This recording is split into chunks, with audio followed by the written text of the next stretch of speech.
പൂരവും കഴിഞ്ഞു വെടിക്കെട്ടും കഴിഞ്ഞിട്ടാട്ടോ ഈ വീഡിയോ വരുന്നത്. വടകര വെച്ചിട്ട് ഒരു ഫെസ്റ്റിവൽ നടക്കുന്നുണ്ടായിരുന്നു. ഒരു ക്രാഫ്റ്റ് മേള സർഗാലയ. എല്ലാ വർഷമുള്ള ഒരു ഫെസ്റ്റിവലാണ്. ഇത്തവണ അത് ഇന്റർനാഷണൽ ഫെസ്റ്റിവലായിട്ട് പല ഭാഗത്തു നിന്നും വന്നു എന്ന് കേട്ടു. അങ്ങനെ നാട്ടിൽ വന്നപ്പം ഞങ്ങളുടെ ഒരു സുഹൃത്താണ്. പുള്ളിയുടെ വീടും ഒക്കെ ഒന്ന് കാണാം. അവിടെ ചെന്നിട്ട് അവിടുന്ന് അങ്ങനെ വൈകുന്നേരം പോകാൻ വിചാരിച്ചു. അങ്ങനെ വന്നാട്ടോ. ചെന്നപ്പം എക്സ്പെക്റ്റേഷൻ്റെ ബിയോണ്ട് ആയിരുന്നു കേട്ടോ.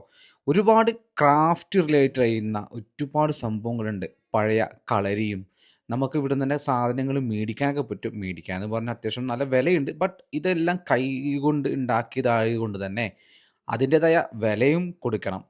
കളരിയിലെ കുറേ മർമ്മങ്ങൾ, അവരുടെ കുറേ പഴയ ആയുധങ്ങൾ, അതിനെ പറ്റിയിട്ടുള്ള ഹിസ്റ്ററി, അതിന് വന്ന ചേഞ്ചസ്, അങ്ങനെ തുടങ്ങി ഒരുപാട് ഒരു മ്യൂസിയത്തിൽ കയറിയ കാണുന്ന പോലെയൊക്കെ ഉണ്ട്.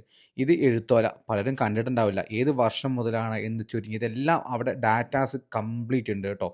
പിന്നെ വടക്കൻ കേരളം അറിയാലോ, തെയ്യങ്ങളുടെ നാടാണ്. അപ്പോൾ തെയ്യത്തെ ഒരു ബേസ് ചെയ്തിട്ടുള്ള അതിൻ്റെ ഓരോ ശില്പങ്ങൾ ഉണ്ടാക്കുന്നത് അതെന്താണ്, അത് ഓരോരുത്തരും ഓരോ ചാമുണ്ടി പോലെ ഓരോ ഫേസിനും എന്തൊക്കെയാണ് എന്ന് തുടങ്ങി ഇവിടെ കൊത്തുപണിയുണ്ട്. നമുക്ക് അവിടെ നിന്ന് തന്നെ കാണാം, അവരെന്നെ ഉണ്ടാക്കണത് കാണാം.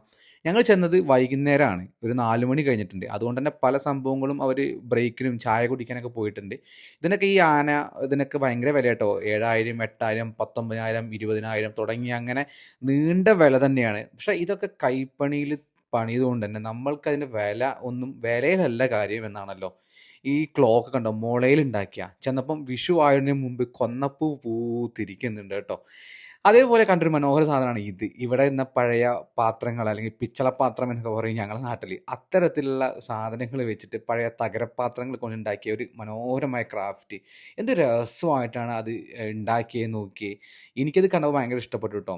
നല്ല പൂക്കളും ഒക്കെയുള്ള നല്ലൊരു ക്ലൈമറ്റുള്ള സമയമായിരുന്നു. കുറച്ച് ചൂടൊക്കെ ഉണ്ട് എങ്കിൽ കൂടി ഇതാണ് അതിൻ്റെ മെയിൻ ബ്ലോക്ക്. ഈ മെയിൻ ബ്ലോക്കിൻ്റെ ഫ്രണ്ടിൽ തന്നെ വലിയൊരു ആനയുണ്ട്. ഒറ്റത്തടിയിൽ നിർമ്മിച്ചതാണെന്നാണ് ഇവർ ഇതിന് പറയുന്നത്. 1,00,00,000 രൂപയാണ് ഗൈസ് ഇതിൻ്റെ വില. അൺഇമാജിനബിൾ. പിന്നെ അതിൻ്റെ അകത്ത് കയറിയപ്പോൾ ഇതുപോലെ ക്രാഫ്റ്റ് തന്നെയാണ്. പക്ഷേ അതിനുള്ളിൽ വീഡിയോ ഒന്നും ഞാൻ എടുത്തില്ല, കാരണം സെയിം ക്രാഫ്റ്റ് തന്നെയല്ലേ. ഇവിടെയാണ് ഇൻ്റർനാഷണൽ ഫെസ്റ്റിവൽ പുതിയ ടെമ്പററി ആയിട്ട് കെട്ടിയുണ്ടാക്കിയ സ്ഥലം. ഒരുപാട് രാജ്യത്ത് വന്നിട്ടോ, ഉസ്ബെക്കിസ്ഥാൻ, ജോർദാൻ, ടർക്കി, റഷ്യ തുടങ്ങി തായ്ലാൻഡ്, അങ്ങനെ പല രാജ്യങ്ങളിൽ നിന്നുണ്ട്. പോരാത്തതിന് കേരളത്തിൻ്റെയും ഇന്ത്യയുടെയും പല ഭാഗങ്ങളിൽ നിന്നുള്ള അവരുടെ ക്രാഫ്റ്റും ഒക്കെയുണ്ട്. ഒറിജിനൽ ലെതർ ബാഗുകൾ അങ്ങനെ തുടങ്ങിയൊക്കെ ഉണ്ട്. ഇത് നമ്മളുടെ കർണാടകയിലുള്ള ഒരു ആദിവാസി ഊരിൻ്റെ ഒരു പ്രത്യേക തരത്തിലുള്ള ഒരു ഡാൻസും അവരുടെ ഒരു ഫെസ്റ്റിവൽ പോലെ ഒരു ആഘോഷമൊക്കെയാണ്. അപ്പം ഇത് ഇടവേളകളായിട്ട് ഞാൻ ചെന്നപ്പോൾ തന്നെ ഒരു അരമണിക്കൂർ 1 മണിക്കൂർ ഗ്യാപ്പിൽ 1-2 പ്രാവശ്യം ഞാൻ ഈ സംഭവം കണ്ടു കേട്ടോ. ആദ്യം വിചാരിച്ച് ഞാൻ പുറത്തുനിന്ന് വന്ന ശ്രീലങ്കക്കാരാണെന്നുള്ളത്. പക്ഷേ അവരോട് സംസാരിച്ചപ്പം അവർ കർണാടകയുടെ ഒരു ഉൾപ്രദേശത്ത് നിന്ന് വന്ന ആൾക്കാരാണ്. അവരുടെ ഒരു അവിടുത്തെ ഒരു ആദിവാസി ഒരു ഡാൻസ് ഒക്കെയാണത്. അത് കഴിഞ്ഞ് മാതൃഭൂമി ബുക്സിൻ്റെ ഒരു ഷോപ്പ് ഉണ്ടായിരുന്നു അവിടെ. അപ്പം ഞാൻ അവിടെ പോയി കുറച്ച് ബുക്സൊക്കെ വാങ്ങി നോട്ട് വെച്ചിരുന്നു. ആക്ച്വലി കോഴിക്കോട് പോയി മേടിക്കാനാണ് വിചാരിക്കാറ്, എപ്പോഴും അവിടെ പോവാറ്. പക്ഷേ മാതൃഭൂമിയുടെ ബുക്സിൻ്റെ കയറിയപ്പം കുറച്ച് നല്ല ബുക്സ് കിട്ടി. എനിക്ക് അവിടെ നിന്ന് ഒരു 10-12 പുസ്തകത്തിൻ്റെ മുകളിൽ ഞാൻ കളക്ട് ചെയ്തു. കുറേ ഏതൊക്കെയോ പുസ്തകങ്ങൾ വീണ്ടും വീണ്ടും മേടിക്കണം തോന്നി. പക്ഷേ എല്ലാം കൂടെ ആകുമ്പോൾ തിരിച്ച് കൊണ്ടുവരാൻ വെയിറ്റ് താങ്ങണ്ടേ. അങ്ങനെ അത്യാവശ്യം കുറച്ച് പോപ്പുലറായിട്ട് കുറച്ച് പുസ്തകങ്ങളും മനസ്സ് തോന്നിയ കുറച്ച് പുസ്തകങ്ങളും പിന്നെ മറച്ചു നോക്കി കിട്ടിയ നല്ല പുസ്തകങ്ങൾ, ആ തോന്നിയ പുസ്തകങ്ങളൊക്കെ കുറച്ചെണ്ണം അവിടെ നിന്ന് മേടിച്ചു കേട്ടോ. അങ്ങനെ എല്ലാം കഴിഞ്ഞ് ഞങ്ങൾ ഈവനിങ്ങിൽ ഒരു ഏകദേശം ഒരു 8 മണിയോട് കൂടിയിട്ട് ഞങ്ങൾ അവിടെ നിന്ന് ഇറങ്ങി.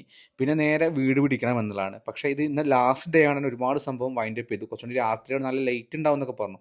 അങ്ങനെ ഞങ്ങൾ എന്തായാലും എല്ലാവരോടും ഒരു ബൈ ബൈ ഒക്കെ പറഞ്ഞു. എന്തായാലും അടുത്ത തവണ ഈ സർഗാലയ ഇൻ്റർനാഷണൽ ഫെസ്റ്റിവലിന് തീർച്ചയായിട്ടും പോകണം എന്നുള്ള ഉറപ്പിച്ചു. കാരണം ഇത് ഫസ്റ്റ് അനുഭവമാണ്, ഇത്രയും എക്സ്പെക്റ്റ് ചെയ്തില്ല.